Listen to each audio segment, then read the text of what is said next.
ye ɲininkali dɔ kɛ a ye dɔ ci an ma kan hakili jiga la ɲininkali ko muso dɔ de don a ko a cɛ tun ye nafolotigi de mais ale n'a ka denw nafagati min wajibira u ye cɛ in kan ko a to o di olu ma u ni min ka cɛ in bolo u t'o sɔrɔ a bolo setigi dɔ fana ko muso in ko ale taara mori ganan dɔ fɛ ko a ka fɛɛrɛ kɛ ka fɛn dɔ kɛ ale ye ni a cɛ bɛ se ka tɛgɛ bila ale ye cogo min ko a ka dɛmɛ ka baara d'a ma a bɛ min di cɛ in ma cɛ in bolo bɛ bila ale ye cogo min n'a bɛ fɛn sɔrɔ a la ko mori ganan in ye fura dɔ ta k'a di ale ma ko ale ni o fura nana k'a di cɛ ma ko depuis cɛ kɔni o fura kɔni don a ma lafiya ani bana y'a ɲɔgɔn da minɛ fo ka taa sa ale cɛ kɔni sara kaban mais ni koyi ale nimisara la ale yɛrɛ b'a dɔn cɔ a dankaninen kɔni b'a la cɛ in fatuli sababu bɔra ale ka fura in de la parce que depuis ale kɔni ye fura in d'a ma don min fo ka taa sa a ma lafiya ko ale kɔni cɛ sara mun bɛ ale kan ani cɛ mun bɛ ale kan ani ala cɛ a ye mun de ɲininka bon ni an ka sɛgɛsɛgɛliw kɔnɔna la mugni libunu kudama a ka jiju kɔnɔntɔnna 300 ani 30 mugni jiju kɔnɔntɔnna 300 ani 30 a b'a fɔ ye forola dabali ye cogoya fula de fɔlɔ nin filɛ a y'a dabali de ni dabali min filɛ nin ye ale dabali a ma dabɔ a kasa ale ye dabali in kɛ a bɛ fɛn sɔrɔ cogo min dɛ dɔɔninkɛbagaw ko n'i ye mɔgɔ dabali cogo la e yɛrɛ b'a dɔn kaliba i yɛrɛ tugu de i ye dabali in dabɔ a kama pour a k'a faga de e yɛrɛ b'a dɔn fana i ye min dabali sugu min kɛ mɔgɔ la a bɛ mɔgɔ faga de u bɛ kaliba ka caya ni min kɔni dabali in kɔni kɛra mɔgɔ la a bɛ sa de dɔɔninkɛbagaw ko n'i y'i tugu k'i da o dabali sugu kɛ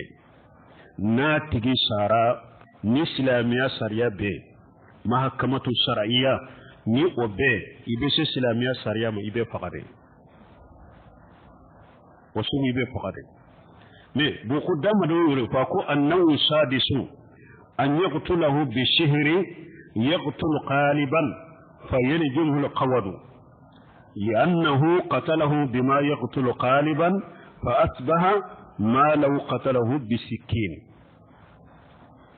مغني كنوا بنقدر ما كونيه مغو دبلي أكاشا دبلي نابي مغو فقدي إفنا يا دبلي هو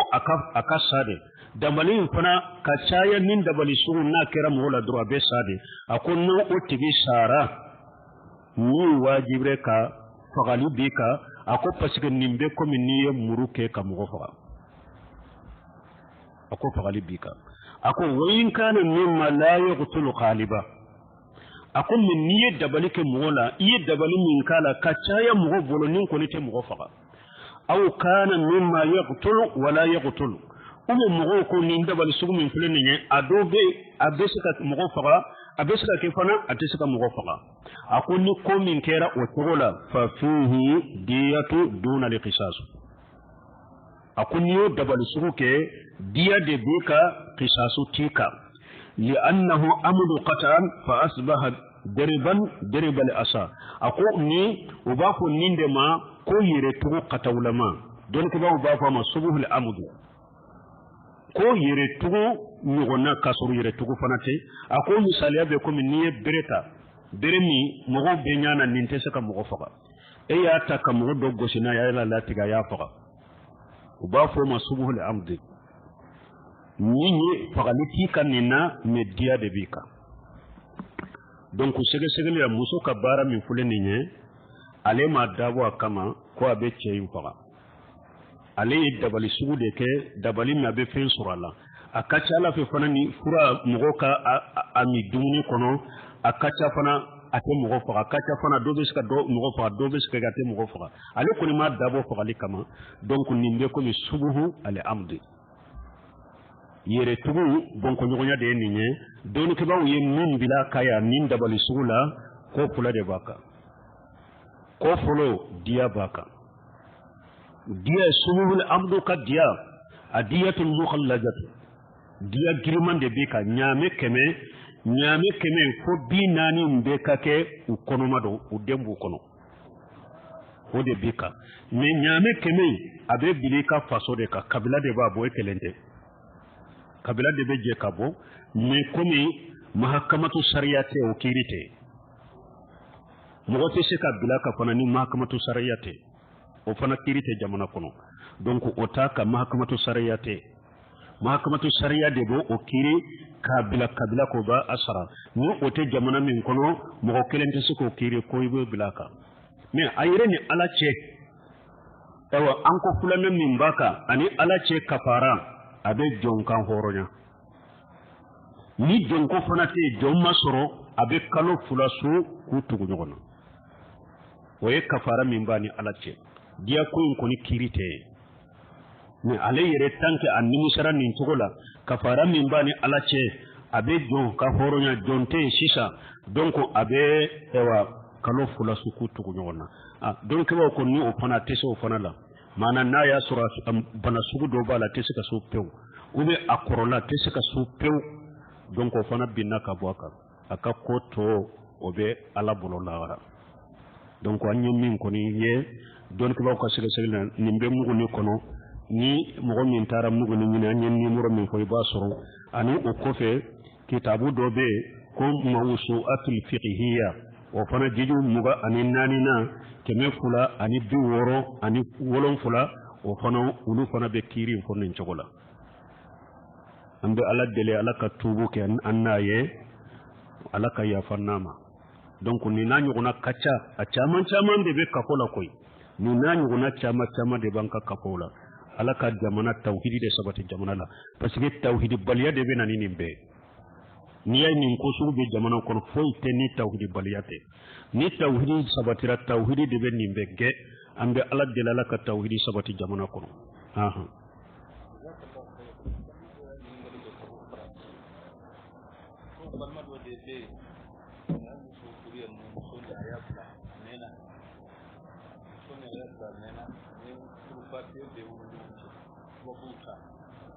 لنا شريعة كلها كيف أنا فاتو كيف فاتو لي فانتو من كان كتار يبي بارا يرولا يكورلا ورمي سارا ورمي جامو باتن فوق جامو سوني بري ورمي كابلا تقولا كذا كنا تلاني كنا bon no yo fale min yininka ko mo godo de ko alena ka furmuso ko ye muso imbila mena me marasi papier de ba ni muso che selama furusiri kono ale yo bo i anin muso che me marasi papier be bo ko che yin fatura ko marasi papier ba ni muso cha ya sura le ya bila mena ko che yin ka paso ku tara bila muso ka kontula imo de ko mahakamatu sariya de be nunun kiri fin ni pamfula ko ye am ka sigi yorote se ko nyana bode nunu ni kiru de beta kiri tigalaw de fe nununa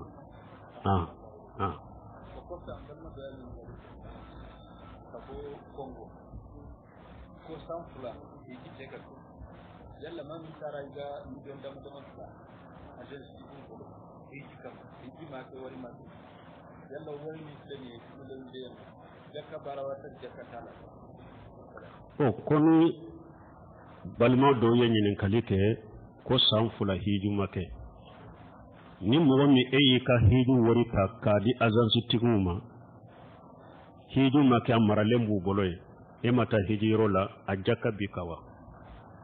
bon ni yire ya do azansi tigu munundo moye tigu de do wari bu bolo e ka wari bu bolo de mi dongo do ni e kuma ne ka wari aya sage ubi ka wari takadima ajaka bika ni ka wari de abe ko na maralende be do sanyule ma be wari njate ba jakabo don kilo bulo sinin ko fana ni wori sugu fana ni wori min be yoro la yoro min ni kon ka wori durin ba soro abi ka contrôler ka wori de ajaka be ka ne ibi swala ko fulani nyogonje ko fulo sansa ni santemena ajate ire ku ka jakabo ube ikatwe ni wori soro ayesa hakin minke ni ajaka maboibo be jaka jate ka bola ni wori ni sanfula de ku bolo e ma jakabo ni ya mina domi sanfula jaka iba bola ika wori maladende do nabi bolo ni e yere bado azanse tugu munundo wori mi fulen ni na dira nunuma hari ninne ko sisa o kanka wori jate so setu ye wori nduna ube hari ni sebu ye mogodo tamun ka duru de bula ni kani chogo chogo ti taso ni nanyo gona jakatika iba toyede ni ala yi hiju fe garjagale tara hiju samme fule ni mata hiju ire ni ala ya doy garjagela sammi ni ya soro ibo sanja kabwala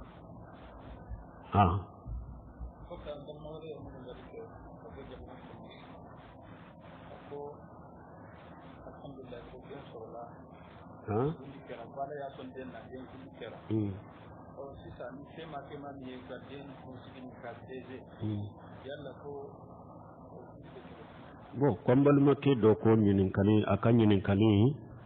ko ala ya garjage denkela ko ala ya ke ale den kundi ke ka den kudi minni ala ma garjage kaye ka kunshigin nunun pese wori jela ku saragati wa beke chugodi no minye kunshigin denche man niya kunda den yerene ka kunshigu pese wori jela ube nagaramu hakke mine bo saragati ube ni garamu hakke ka dogo niya di fantama tado abake minye garamu hakke ka she ube de shefa hakke minna wori la ibo saragati fantama ko ni ma se ko kere sunna de ninye wajibi te ko tika ni mo mi sera ka alhamdulillah ni mo se ka ke fo tika sunna de do wajibi te ko yalla ni tara ban bagato dan mo silama ni tara ni man ni tara yalla do keren je mi sayo ko ni tara ibalima fo bana bagato do e tara fo do keren lembe ni ba faywa bana bagato fo ladabu la folo ni tara kana sigi janyaye don ko ba ko kana baroke ka janya parce que bana bagato do be utafe mo kanu koro ube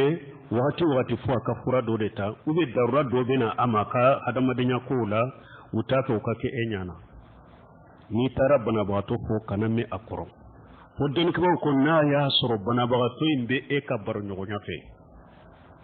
abafe e ka ke akoro doni aka do baroke basi tala e ko ke donc fulana bana bagato misunja de douala i hakli sigi ni ala sunna ni bana abe furake ni na nyogona tumbe karasala furakira pew Allah fiyara ani ni ya illa hala dola fana har ni sirana koro wote fo alaye ebe fende ko min be ni senja kala iba foye karasa to ka jikiru chaya nunun be fura dode kasoro illa nyini be ko min wote to ka ala ko suma chaya tubu chaya kata alama iganto wasiya kauna ni mo munun ka hakke bile jantu le ku sabe e ka hakke munun be mo la usabe ci den de ni fo haran kenema ako wasiya ka sabe tile saba kai ka wasiya sabe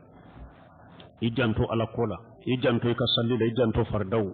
salli watu serai be salli ika tubu chaya kata ala mai ka safulai chaya donc du'a mun be ni ci den tara mo fo tumba fo tahuru insha Allah ni ci den tara bana bagato fo abe ninde fo tahuru insha Allah mana ni ala sunna be kenea ibe kenea ibo ode ko ne num bana imba bana majugo ni nyen ko karsa torani ndela o yede ka do fara bana ba to ka banaka ibe do de kai mun sunu num ba fo iya do ciden nya fo mo akomo bu ba bi wolon fula ba le kam mantola ko qiyama ube do arjanna kono tella jabute fese ko ubi mo de utani ni mo fe ku usalo bola dun sunu ko ni tara mo fo e yere ka itege daka ka salo ni yere pura kana salo ni ni fe ni ba kumantiya kabo o jamana pura kana salo ni ni fe ni e yere ya don tara mo min fo alekalla hala de do abafi de wakati be nuna nyogona nana fo adalen be la bafi ka salo de kakalaka ika salo sana ka nyinife ika salo donc do min kan ka fo tahur inshallah ni ala sonna ibe kenya ikan ko de fo bona bagatoy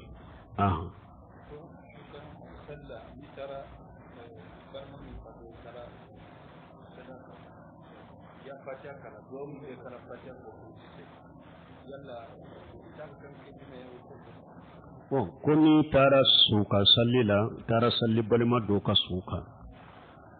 fatiha kala fatiha ko fe mimbe fo itodo fatiha ko fe mimbe fo kabar fulana yo salati ibrahimiya de ni be se olaybo fo ni to fusola ko sallallahu alayhi wa ala alihi wa sallama taslima ubu sallallahu alayhi wa sallama ubu sallallahu alayhi ofo ka sallu ciden ka asurma fo ni be salati ibrahimiya laybo fo o de be fo fatiha ko fe ni te salati ibrahimiya ma ko sallallahu alayhi wa sallam ika sallu ciden ka min chogola donc du'a ko ni har ni te du'a jando afu allahumma ighfir lahu allahumma ighfir lahu allahumma arhamhu allahumma ighfir lahu allahumma arhamhu to kan ni ko ka saji sagaka wa alaykum salam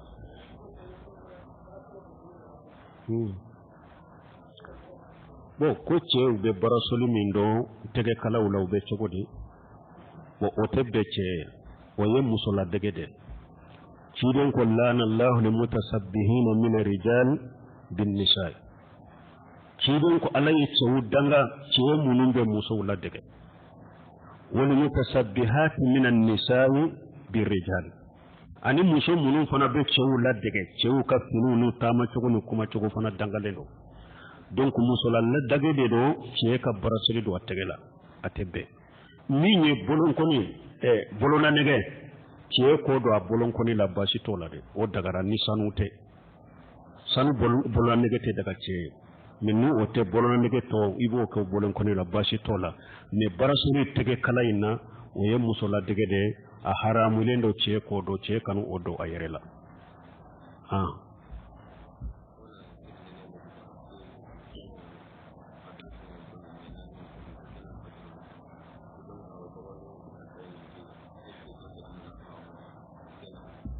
bon ko doko alebe farda sununu sungalo abosu min nafila sun ka gilalema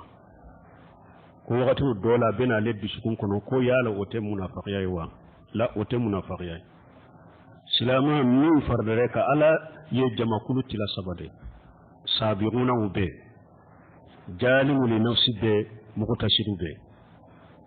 سابقون ويمهون جمعي والسابقون السابقون أولئك هم المقربون دونك وكو السابقون من جمع كل تلا سورة الواقعة كنو وتلا سورة الفاتر كنو ظالم لنفسه ومغتسل وسابق للخيرات سابق للخيرات يمون مؤمن واجب بكي ويحرم بتوي كمستحب بكي كمكروه بتوي نونو سابقون وي ukacca ciden kam manton folola me sabuguna kaddogo ciden kam manton labanna me ukacca ciden kam manton folola qarni saba munu ni farda beke ye wajibi beke ye haramu betoy ye sunna beke ye makruh betoy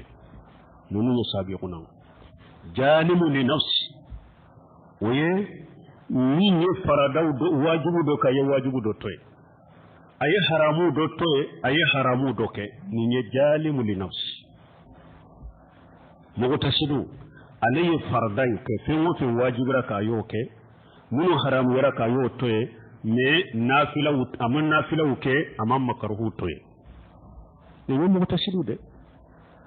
ani dondo la cedo nana cidema ciden ni farda sallu aka farda munu wajibra ciden yu khoye awa ceyin ko nkalna ni alaye ninde masami bodo nete fen faran nonu kan te fen bula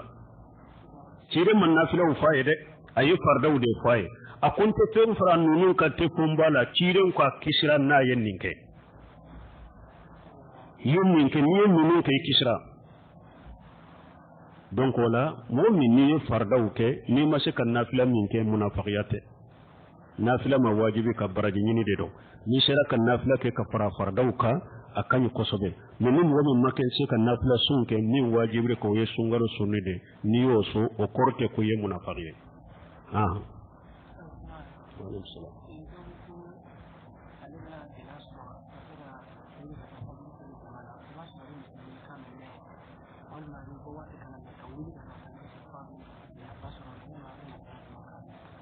ko doko ale ka wuli kata fajiri la ko be fardaw to salli me fajiri wakati ale ka wuli kata fajiri jamala o ka gele ale ka ambe bila sirali min fo dumar sirai juman fo ale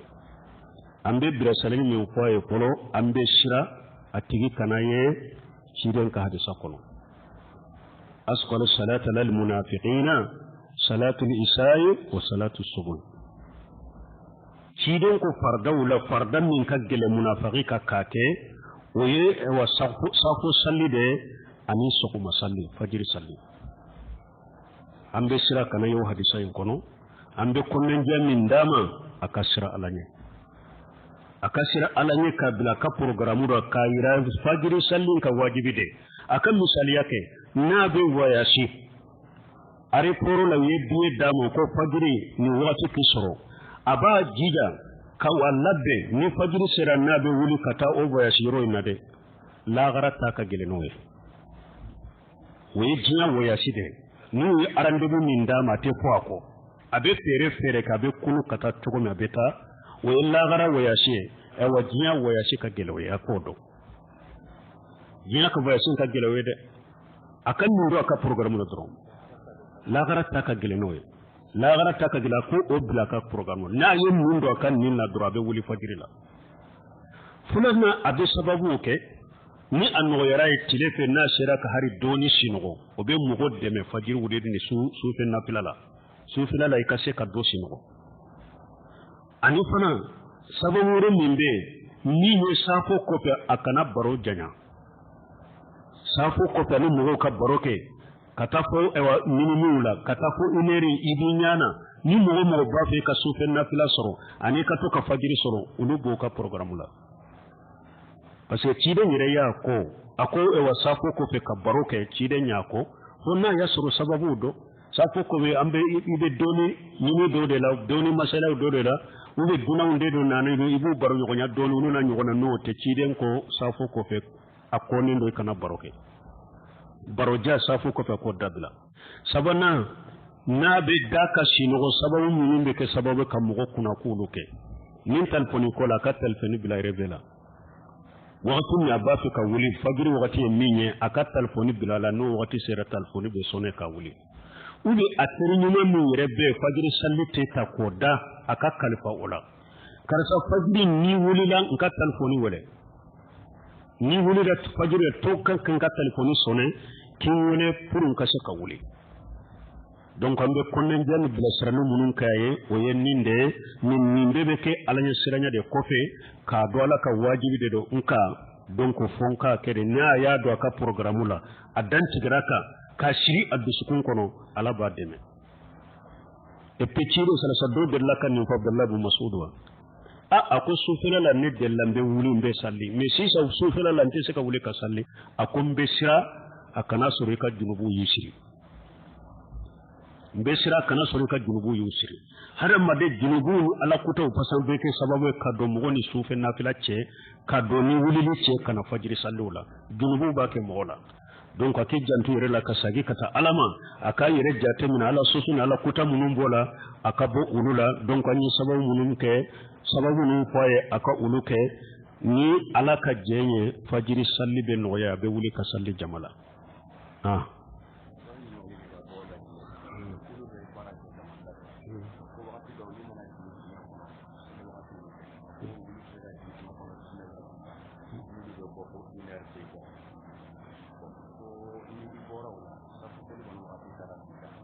safo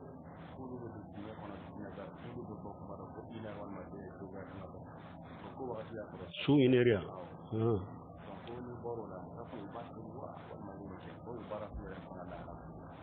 ko mo do de do kwa ko lube e ko damambara ko lubo odela depuis 19h ulu be jingi dinga kono fo 1h 2h parce que aba soro sa fo wati sera temena quoi ko ulu bo ke tsogode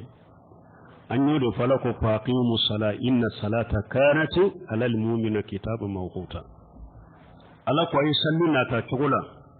salli fulede ala ya ke farda de ye mu'mini ka wakati de bala wakati fana farda de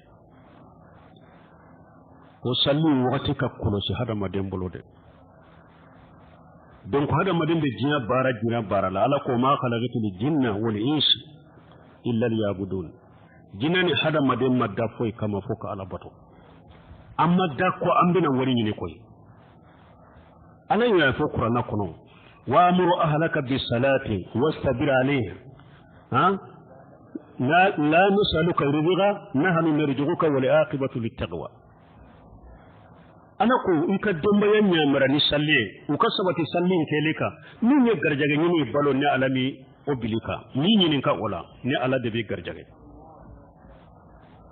ni ala ka garjaga nye ate sama ka surune ala soso e koy ala kan ne mana ka garjaga be surune ala batolile ate surune ala soso e donc mo kelen kele kan nindo ko ala soso teke sababu ka ala ka garjaga sama ka dima ala ye serenya be ke sababu de be sababu ka garjaga nyire no ya yani dun ka fani balo yere parce que mo chama nyana an ka jamana ko no ni ala soso de ni junubu de ni ne ka balo de be ni na nimbe ni mari ni kan be balo chogodi ala kan nema te soron ala soso e ala ka batu yure de ala kan nema kanima katim ala soso ka donc suru sala gun tamiya bode fo ako bara hari na keri daga hada madanye jiya kono ko nin bara keri daga raye ako na kera sababu ye ka ala ka wajibi don man kai bula haramu yare bulo bara beke sababu ka ala ka wajibi do bi jiya bara beke sababu ka ala ka wajibi do bi bulo ako o bara inde haramu ye ka wakati nina donc ambe min ko ati utigiye ube fere de ke nu donna dinga la chogo ni salli wakati ko ni sera u kabbo u kala ka farda de difolo donc ko fule kaburu de kono ko e ka hakli ka jigi ka sira la ni de ko fule kaburu de kono ni safo wati temina ila ala kan kisama ala kan nu yuruma janyama e be dinga min kono dugo jukoro ni abdinni kay ci ka kaburu kono ya ni salli bali fana sira alama idumi be dinga yere kono de ede kanka sira alanye mo wati sira e bolito kabo ka salli kado parce que ka kaburu de kono ni ala dinga e koro dora be sika ke ka kaburu ye donc ambe ala de la ka alanye sira nya firu de sukun kono u ko janto ala ka fardaunda ko di atu tere ka sheikh salil haidani nyininka kom munna silamo be doya mala jiya kono sisare gerentum be buka doya ma be buka ulla fulendo fembela ako silama wale be ko damano ko silama ka jono e droka alamma kon silama ka ala kelemto batu foy kana faralaka silama ka min ala ka farda salli duriye silama ko nati a chogola ka sungalu su a chogola finni ye iriba baru ni haramu ye iriba barawu ye silamu ka iriba ye ka toy ku sembo iriba barawula akun silamu yen nin ko damado ke san fula san sabakata sanduru silamu ka sigi kalama kono yele mamin be do ka kola ne tawhidi fula o cinyale no fambe fo ala hinna jamana kele minna ambe ala de hadi bi ala ka tawhidi ni sunna sabati lento min ni saudiya tawhidi yere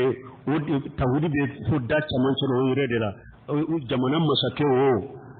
gouvernement wo alimami wo population wo abeko tawhidi abeko sunna jamana kele jakaw matarfalembe al amru bil ma'ruf wa nahy al munkar abe farda salli duru nimata salli gouvernement yere de bi mina ki kadda to wabe abakar jejere de lor ko de ko abanyi fi aya la der suratul hajj kono alladhina in makkannahum fil ardi aqamu salat wa amaru bil ma'ruf wa nahaw anil munkar aqamu salat wa atu zakata wa amaru bil ma'ruf wa nahaw anil munkar walillahi aqibatul umur munu ka joni ni yede alladhina in makkannahum fil ardi wulude ni alay ma fanta duma dum kolo ka aqamu salat ube sallina ta togola wa ta jakata ube jakabo a togola wa amru bil ma'ruf ube mu ne marani nyume wa nahanil munkari ube mu fata kabu dumama nin ko nani ni jamana jora nayi alaye mun ka labai wallahi aqibatul umuru ayi shiga kanni alamma kono ko laban be ne ala de bolombe ko laban ko nyumandi awma abakar jajari ko maliki khalid ma ewa ko awfa ni yaye aka jamana ye dinya jamana be nyetula soro aya bedda ako fe ngorete koy aye jamana jonni fen sabade ka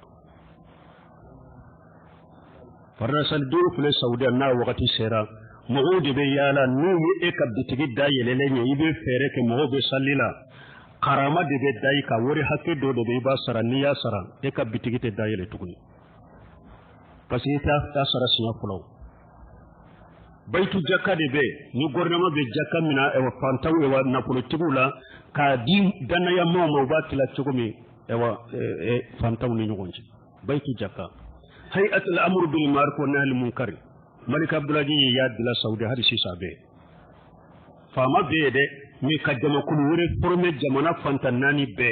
aw kan yala ay ala soso ye yoro ay ala kutula ye yoro worodi dirawma akubali par force ordu dirawma ko be saudi hawiyatul amr bil ma'ruf wa nahy al munkar donc ni ya islamo be nim palon la u ye jesu genjugu suru beke fo aka fanga soro ati siko fanga soro ni ala fanga soro sababu mun fo no makew genjugu te sika fanga di mo makoy fo ka so ala tadema ni salli baliya mun be islamo cela ni tawhid baliya mun be islamo cela ni jakabu baliya mun be islamo cela ni riba dum be islamo soro ko islama ka fanga soro ola u ga aka fama ni soro ola fo ala yere ka inna ka deme sino bena chukudi donc ambe min fuye ku kasira alanye alaka fardaw kadi u ka wakati la baraka no bali wakati sira subhanakallahumma rabbana bihamdika ashhadu an la ilaha illa anta astaghfiruka wa atubu ilayk